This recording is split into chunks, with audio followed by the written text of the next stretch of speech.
I'm Daniel Jones from the National Oceanography Centre in the UK, and I wanted to start the discussion on image surveys of benthic communities as part of item 4. I want to present some essential considerations before highlighting approaches that we've used in around 20 studies on megafauna in areas of mining interest. And I'm going to focus for this presentation on nodule areas in the Clarion-Clipperton zone.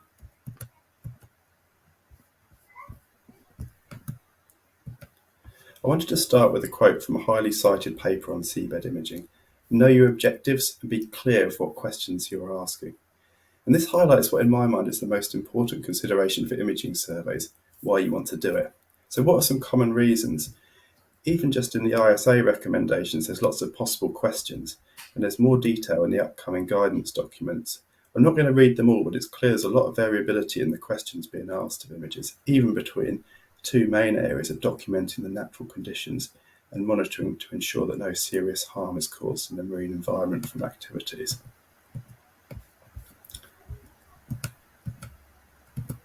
I'm going to focus on the most common application of photographic assessment of megafauna for deep sea mining, assessment of abundance, biomass, species structure and diversity of megafauna for the remainder of the talk.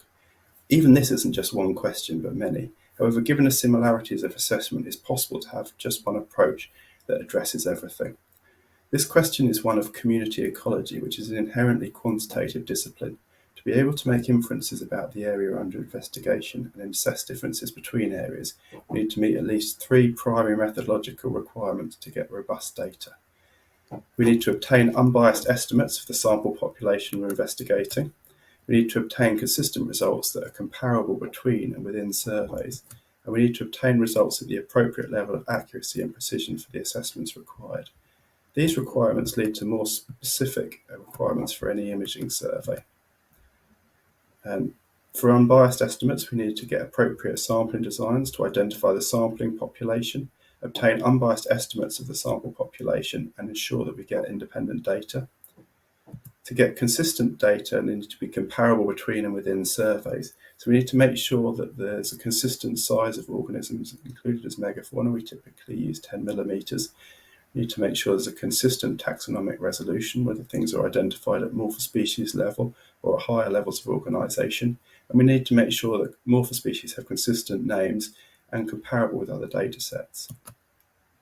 To get accurate data, which is how close a sample estimate is to the true value, and precise data, which is the appropriate approximate variability of estimates, we can control this by controlling a number of other factors. So the sample size is a key one. A single photograph is not an appropriate sampling unit size for most assessments, and this should be a lot larger. We usually consider a large number of individuals, around 500, to be an appropriate sampling unit size, and that can be translated into an area on the seafloor with prior studies.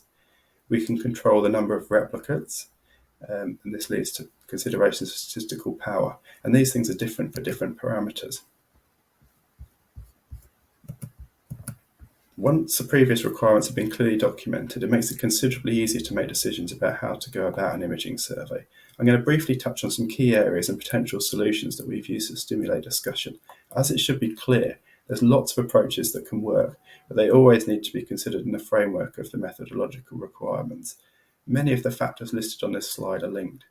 Survey design is important and includes delineation of the area of interest, possibly a stratified random design or another approach to ensure independent data, sufficient sample unit sizes, sufficient replication to address the hypothesis under investigation. We typically use at least 4 replicates with our large sample, but more is always better.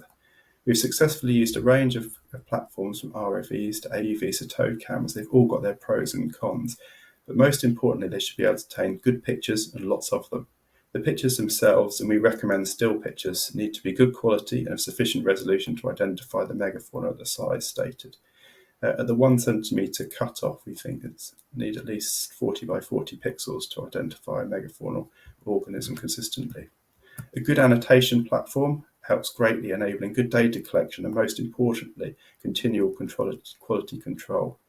Identification of species is also critical, and we use a standardised megafaunal catalogue for the CCZ developed by Eric Simon Ledo at NOC, with over 600 megafauna or morpha species.